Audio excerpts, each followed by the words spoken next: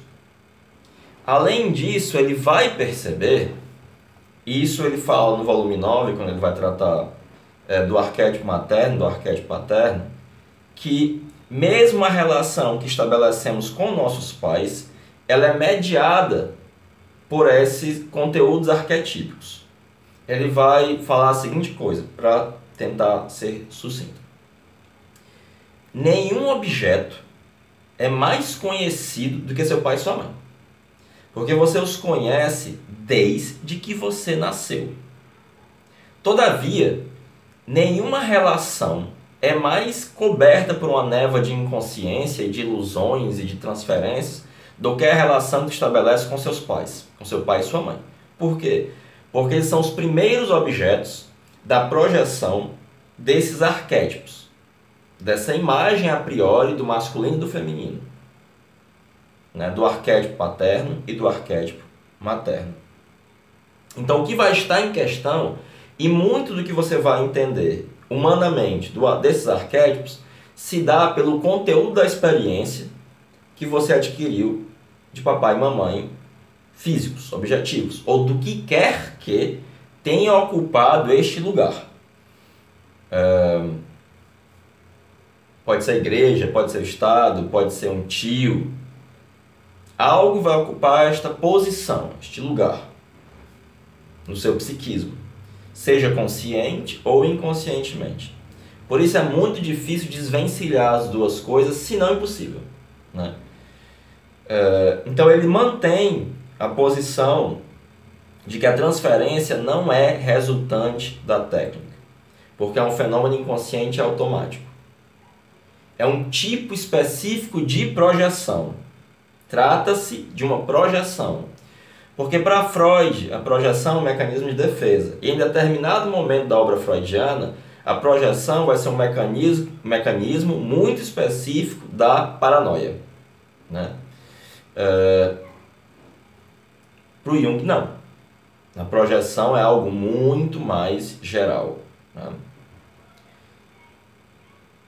Porém, ele vai admitir um valor e uma importância muito grande, uma importância de vida e morte da transferência, e vai perceber o material arquetípico que está posto neste processo e vai estudá-lo por meio da alquimia, e ao final ele vai dizer, olha, esse negócio super complicado que eu estudei aqui é uma das muitas possibilidades de desenvolvimento do decurso de uma transferência, e podem haver muitos outros, e esse é necessariamente um trabalho incompleto, né?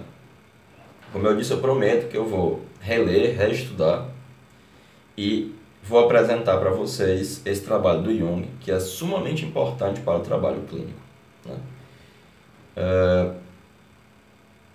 Em linhas muito gerais é isso, né? Muito gerais mesmo, né? Vocês podem encontrar essa discussão no Psicologia do Inconsciente, nas Tavistock Lectures, nos Fundamentos de Psicologia Analítica, no Eu e o Inconsciente, como eu falei aqui, no Tipos, no volume 9 e no Aberração, Análise dos Sonhos e Transferência, né? Eu ia esquecendo de pedir uma coisa para vocês, né? O canal ele vem crescendo, mas ele cresce muito lentamente. É uma coisa muito específica que eu faço aqui, mesmo entre os junguianos, né, que é ser junguiano sério, muito específico isso. Muito. Desculpa ser nojento às vezes, é mais forte que eu. E eu tô com 3.500 inscritos. E eu queria chegar aos 4.000. Então, se você puder dar uma força, se inscrever, mostrar para outras pessoas, realmente dar uma ajudada. Eu não vou fazer nada quando chegar aos 4.000. O pessoal pinta o cabelo, não sei o que, não é absolutamente nada. Eu só dar um joinha pra você, agradecer pacas, mas vamos dar essa força aí, né? Acho que é um trabalho legal que eu estou fazendo aqui. Muita gente sempre comenta, sempre fala, sempre manda mensagem.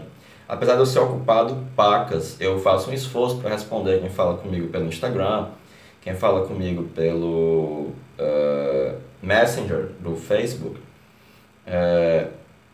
Eu sempre respondo, sempre tento falar alguma coisa, tirar alguma dúvida, né? Eu vou até deixar aqui embaixo as minhas redes sociais, para quem quiser, né? No meu Instagram tem um monte de coisa de Jung, CrossFit e artes marciais, né? Tem essas coisas aí, né? Tem eu sem camisa lá, para quem quiser ver sem camisa, tá lá. Vai que, né? E se você puder ajudar, né, para nós chegarmos aos 4.000 inscritos, é pouco, é um canal pequenininho, né? Eu nunca cheguei a ganhar nem um centavo do AdSense, acho que não. Apesar de que tem a monetização, um dia a gente chega lá, né? Mas eu conto com a ajuda de vocês para poder chegar a mais pessoas. Se você acha que o trabalho que eu estou fazendo aqui é um trabalho bacana, é um trabalho comprometido, é um trabalho sério, que pode ajudar mais pessoas, me ajude, me dê uma força e eu fico imensamente agradecido. E por favor, comentem, discordem. E é isso. Muito obrigado. Fico muito agradecido. Valeu, falou, é nóis.